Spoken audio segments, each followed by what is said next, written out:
Hello, X Hour. I hope everyone's doing all right. So, now we're going to do another assignment again. Yesterday, or whatever day it is, you guys did the Who You Are, or Who We Are worksheet. You told me about some items that make you who you are. So now today, we're going to go to Active Inspire Ed. And you can just follow along with me. I will post this in Schoolology if you guys want to go through. I'm going to go to Support Yourself First. So we're going to talk about this, which is we understand that, again, during this time of COVID, that the way you guys have been in and out of classrooms, the way you've been in and out of school, the way you've been just anywhere and everywhere lately, that your parents, your grandparents, your guardian, they're going to work, they're doing this, they're doing that. So here you are having to take care of your brothers, your sisters, your siblings, your cousins, your nieces, your nephews, maybe more than you have, even though you've had to. But it's always important, remember, to support yourself. Support yourself first. Give yourself a chance daily to do something for you that you need it. Now, before you can support others, you do need to support yourself first. Here are some things that you can do. Have compassion for yourself. We deserve the same compassion we give to others. But unfortunately, we tend to be our own worst critics. In order to promote self-compassion, practice positive self-talk. For example, if you do poorly on a test, instead of saying, "I'm so stupid," tell yourself, "I'm allowed to make mistakes and I'll do better next time." As long as you remember to do better next time, what do you have to do to improve? Don't judge yourself. If you notice yourself judging or negatively comparing yourself, stop and think, why are you comparing yourself? Realize that you deserve to be treated with respect and positively supported. Instead of comparing yourself, try to be content with who you are. In that sense of, if you have an older brother, older sister, if you have a younger brother, younger sister, who always seems like they do better at something, an assignment, than you do, don't try and compare yourself with them. Just compare yourself with what the thing is and who you are. Now, my older brother, Aaron, smart. He's an extremely smart guy. Trying to compare myself as a student to him was always impossible. I just need to be the best me of who I am. So you do that with you. Listen to yourself and prioritize you first. Often we try to help others before helping ourselves. In order to support yourself, try to make decisions with your emotional health in mind. Ask yourself, will this make me feel better and support myself? Again, when you have parents, when you have guardians, with your grandparents, obviously they put the needs of their family, they put the needs of their children before themselves. But even with that, your parents, your guardians, your grandparents, whoever supports you, whoever is in care of you, you are their ward. They need that me time as well. And maybe when you go to bed or you go outside, you play with your friends, they watch a movie, they read a book, they take a bath, they go for a walk.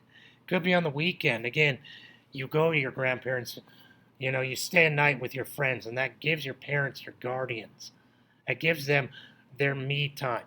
Remember, you always need some me time. So, I'm going to click here at the Tiny Buddha 6 tips to help you love and support yourself and become a happier you. And then again, we're going to do a video that's much like my health class, but you're going to do a little post for me. So I'm not going to read everything by Lauren Delman because, again, she's talking in first-person point of view. And so I'm not going to go into all that. But remember, practice self-compassion. Self-compassion helps you acknowledge when you're going through a hard time and releases judgment towards yourself. which then opens you up to self-love. Again, if you make a mistake, kiddos, say it's okay to make a mistake. It's, again, just learning from those mistakes. Get in touch with your feelings and your body. Again, understand that, listen to your body, listen to yourself. If you feel like you're not doing good mentally or physically, something doesn't feel right, think about, why is this happening? Maybe you need to sit down. Maybe you need to take a drink of water. Maybe you need to watch a little TV. Maybe you need to eat. Maybe you need to take a nap. Now, there's times you can do that. There's times you can't. But again, always get in touch with your feelings and your body, saying, why is this happening to me? Discover your values. We all have values. We don't ever really analyze what they are and why we choose some things over others. So that's something for you kids, again, to understand who you are. Discover, what do you value most in life? What makes you you? Understand your needs and your boundaries. Again, understand what you need. Now, it doesn't always mean that you can't get your needs fulfilled when you want them.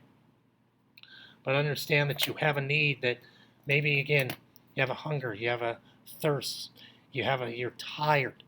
You need something. Again, you need to take care of yourself. Again, you can't always do it when you want to do it, but try and set some time down. And also boundaries. Big thing of that we used to teach about in discovery class at my first school was what's known as your circle. And your circle is those things that you value, those things that you love, that when people step into your circle, your area of life, that you want them to respect what's in your circle, your boundaries. And when they step into your circle and they disrupt what's in there, they're stepping on your boundaries. That's when, again, you may get angry. You may escalate some way. So understand that. Understand, what do you hold sacred? Again, what do you have that you value? What's a boundary that you have? And again, if somebody steps on that boundary, crosses that line, talk to them about it. But when you do, again, make sure when you're doing it that you're doing it in a nice, kind, compassionate way. Avoid relying on external validation. Again, I haven't really talked to you about internal versus external. Internal is what's inside of you. External, X means out. So external validation, as we see in the second paragraph, we have such a quick, easy access to external validation nowadays. Facebook, Instagram, anything with a like button. And we often become confused about where the most important source of validation should come from. Again, when we see that we do a post on our Instagram, on our TikTok, on our Facebook, on our Snapchat, on our Twitter, and someone likes it, or they comment positively, we get that external validation that someone likes it. However, if we post something on our Twitter, on our Snapchat, on our Facebook, and someone maybe questions us, maybe thinks, that something that we said they don't agree with, we kind of get hurt. We don't like it, that hurts our feelings. Don't pay so much attention to that. And again, remember, the biggest validation is what you believe in you. Finally, recognize where the pain is coming from. Again, that's a big part, and again, that's something that we may be double dipping into this with health, because we talk about this right now with health, is that this is one of the hardest things. Take it slow, be gentle. Start by being honest with yourself to see if you notice a behavior pattern that comes off unhealthy. Such as, again, if you seem to get angry about stuff a lot, if you seem to fight with your brothers, your sisters, your mom, your dad, your guardians, your grandparents, you don't seem to get along with your friends sometime at school. Figuring out, again, why are you having this emotional, this physical, this social pain? First read your own body, both mentally and physically. And then once you understand it, express it properly. Again, that pain. And again, that deals with, how do you get rid of that pain? What do you do to support yourself first? And if that pain is coming from something external, what are you doing to relieve that pain properly? So again, children, always set time for you in life. You know, I know we always say, support yourself first. You know, support yourself daily. Do something that is good for your own physical, mental, and social health. Again, same thing with all of us as teachers, as parents, as guardians, as brothers, as sisters. Again, we are no good to anyone else around us unless we are good to ourselves first. So that's what I want you to do. I'm going to create an assignment in Schoolology. I want you to post just a quick little video, again, saying, what do you do to support yourself? You know, do you play video games? Do you write? Do you go for a walk? Do you dance? Do you sing? You know, what do you do to support yourself? To give yourself something that, again, you're supporting yourself. That therefore, once you do that, you can support others.